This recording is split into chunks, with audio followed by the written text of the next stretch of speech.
ہمہ تن، ہمہ وقت، ہمہ وجوہ، جزوی اطاعت نہیں. بس یہ ذرا نوٹ آف کاشن ہے. اگر ہم اللہ کا ایک حکم مانیں گے، ایک نہیں مانیں گے، یہ جزوی اطاعت ہے، یہ اللہ کو قبول نہیں ہے. اللہ کی طرف سے تو یوں سمجھیے کہ پیکج ڈیل ہے، ٹیک اٹ اور لیو اٹ. لینا ہے تو پورا لو ورنہ دفع ہو جاؤ. اللہ کو تمہاری ضرورت نہیں ہے، تمہیں اللہ کی ضرورت ہے. یا ایھا الذین آمنوا ادخلوا فی السلم کافہ، اے ایمان والو اسلام میں داخل ہونا تو پورے کے پورے، ادھورے نہیں.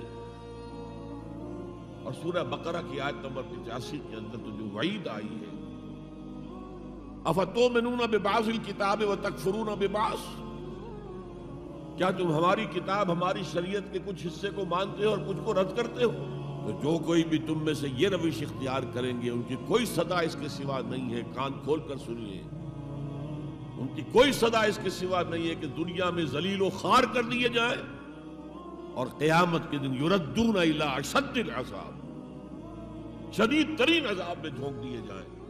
وما اللہ بغافل عما تعملون، اللہ غافل نہیں ہے، بے خبر نہیں ہے، لا علم نہیں ہے اسے کہ جو تم کر رہے ہو. تم اپنی داڑھیوں کے طول سے اللہ کو دھوکہ نہیں دے سکتے. تم اپنے پاجاموں کو ٹخنوں سے اوپر رکھے اللہ کو دھوکہ نہیں دے سکتے کہ تم بہت متبع رسول ہو. تم اپنے عمروں اور حجوں سے اللہ کو دھوکہ نہیں دے سکتے. اللہ کو معلوم ہے کہ حرام کی کمائی سے حج کیا ہے، حرام کی کمائی سے عمرہ کیا ہے.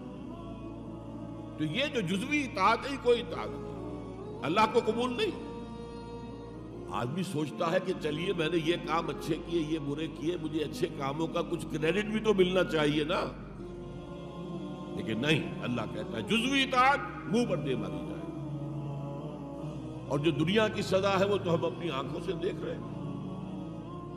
130، 140 یا 150 کروڑ مسلمان دنیا میں، ذرا اندازہ کیجیے. لیکن ہماری رائے کی کوئی اہمیت ہے؟ بین الاقوامی معاملات میں کوئی ہم سے مشورہ لیتا ہے کیا؟ آپ کا کیا خیال ہے؟ کس نمی پرست کے بھیا کیستی، ایسے بھی ملک تھے کہنا چاہیے، اب تو ان کا حال پتلا ہے. دولت کے انبار تھے ان کے پاس، لیکن ان کا مذاق اڑتا تھا مغربی ممالک. وہ چاہے سعودی بادشاہ ہوں اور چاہے وہ UAE کے امیر ہوں، مذاق ہی اڑتا تھا. کوئی حیثیت نہیں.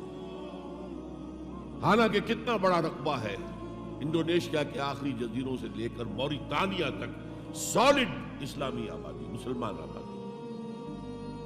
آپ کہیں گے کہ یہ بھارت جو ہے اس میں تو اکثریت تو نہیں ہے، لیکن 15 کروڑ یا 18 کروڑ تو آدمی یہاں موجود ہیں. لیکن کوئی عزت، کوئی حیثیت دنیاوی بین الاقوامی سطح. بہرحال یہاں بھی ہے لوگ، کھاتے پیتے لوگ ہیں، ان کی اپنی عزت ہے اپنے معاشرے کے اندر. لیکن بحیثیت امت، بحیثیت قوم کیا حیثیت ہماری؟ تو الا خزی فی الحیات دنیا، وہ تو ہماری نگاہوں کے سامنے موجود ہے. اب قیامت کے دن کے بارے میں جو دھمکی اللہ نے دی ہے، وَيَوْمَ الْقِيَامَةِ يُرَدُّونَ إِلَىٰ أَشَدِّ الْعَذَابِ، قیامت کے دن شدید ترین عذاب میں جھونک دوں گا. اس پر اللہ سے معافی طلب کی جا سکتی ہے، دعا ہی کی جا سکتی ہے، اللہ ہم پر رحم فرمائے.